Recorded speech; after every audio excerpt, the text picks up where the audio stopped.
Hari ni kita nak sembang pasal prestasi Hakim Danish dekat race Kota Amerika. Sekali lagi korang bersama dengan 2B Performance, aku nerd, rider yang sangat obses dengan racing motor. Hakim Danish datang ke GP US ni dengan semangat yang berkobar-kobar sebab dia dah dapat qualifying pada kedudukan ketiga dekat Brazil. Cuma dia tak dapat podium race dekat Brazil, jadi secara naturalnya kita boleh agak yang dia nak cuba dapatkan podium dekat US. Tapi dekat US nampak macam apa yang diimpikan tu tak jadi. Dia crash dengan nampak macam agak teruk, mujur tak ada apa-apa. Sampailah dia terlepas peluang untuk buat timing dekat sesi qualifying 1 untuk masuk ke qualifying 2. Jadi sebagai resultnya, dia bermula daripada petak yang last sekali. Tapi macam biasa, rezeki memang kita tak boleh nak agak. Walaupun dia start daripada last, tapi dia dapat habiskan race dekat kedudukan ke-13. Ngam-ngam sama dengan nombor race yang dia gunakan. Jadi timbul persoalan macam mana kalaulah Hakim Danish bermula dekat kedudukan yang okey sikit, dekat depan lah sikit, second row ke, kedudukan keberapa pula dia boleh dapat, dan macam mana pula prestasi dia dibandingkan dengan rider-rider lain dekat depan dia. Adakah dia berpeluang untuk berada dalam kedudukan podium? Jadi macam biasa, kita nak agak-agak benda ni susah, kita kena tengok daripada data yang ada. Itulah kita nak buat hari ni. Kita tengok dan kita comparekan data-data yang available dekat MotoGP.com aja. Sebab sebelum ni ada ramai aku tengok yang tanya dekat komen tu, kat mana nak tengok lap time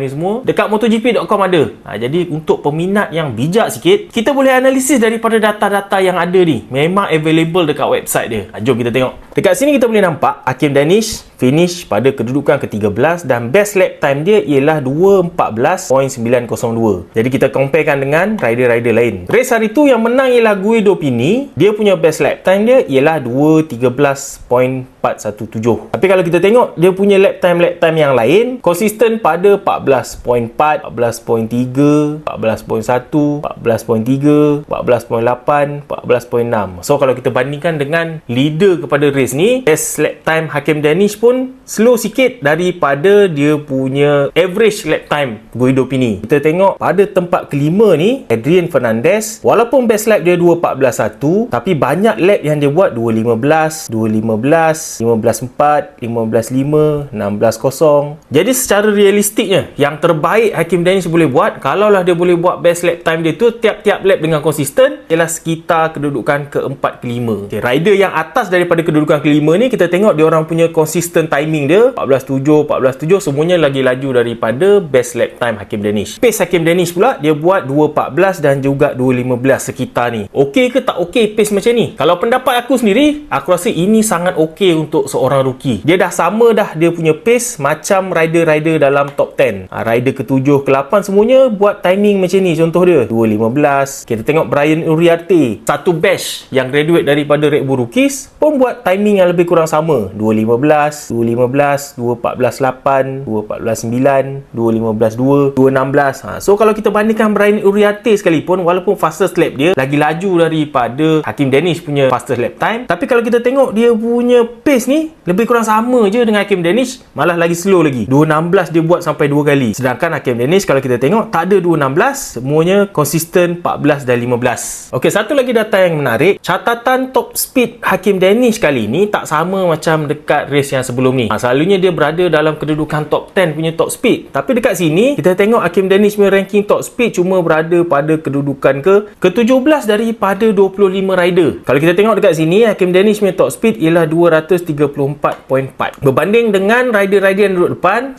dia punya top speed mencecah 238. Maknanya Hakim Danish kekurangan lebih kurang 4 km per hour dalam segi top speed. Yang ini kita tak pasti adakah masalah setting ke ataupun masalah riding ke, tapi kalaulah dia punya speed ni boleh match dengan rider yang dekat depan ni, secara automatiknya dan logiknya dia punya lap time tadi akan lagi baik dan mungkin lebih rapat dengan rider-rider yang dekat bahagian depan. Jadi kesimpulan dia dekat sini, bagi aku Hakim Danish ni dah pace untuk berada dalam grup-grup depan ni. Cuma kita jangan lupalah yang dia seorang rookie. Kalau kita tengok race tu pun, kalau kita tengok komentator daripada MotoGP, antara yang menjadi perhatian ialah Hakim Danish. Dia ialah dalam batch Red Bull Rookies yang rookie, tapi prestasi dia dah baik macam ni. Jadi kita sebagai peminat nak bagi comparison tu biar yang logik sikit. Kita kena ingat fakta yang dia ialah seorang rookie yang ambil masa untuk biasakan dengan Moto3. Yang paling penting sekali, ulang-ulang kali aku cakap, kalau kita follow Hakim Danish ni, kita tengok dia training tak habis-habis. Dia punya training tu hari-hari, maknanya dia sentiasa berusaha, bukannya dia duduk lepak saja. Jadi dengan kegigihan training macam tu, dengan data yang kita ada, kita tengok sama pace dia dengan rider-rider kat depan. Aku masih kekalkan lagi pendapat daripada video-video yang lepas, yang kita cuma kena sabar dan tunggu je masa yang sesuai. Ada juga orang yang bertanya, ada tak potensi Hakim Danish nak dapat podium untuk tahun ni? Jawapannya dah tentu ada. Dekat Brazil sendiri kita tengok dia boleh qualify pada kedudukan ketiga, dan daripada data yang kita bincangkan tadi, kita tengok kelajuan tu ada. Jadi kelebihan untuk kita, Hakim Danish yang beragama Islam dan juga kita yang peminat ni kebanyakannya beragama Islam juga, kita ada satu senjata, doa. Kita doalah ramai-ramai dia punya rezeki untuk dapat podium tu boleh dicapai dalam masa terdekat ni. Kalau korang tak percaya apa yang aku cakap tadi, sekarang ni ada cuti panjang kan, korang follow lah ZK Racing ke,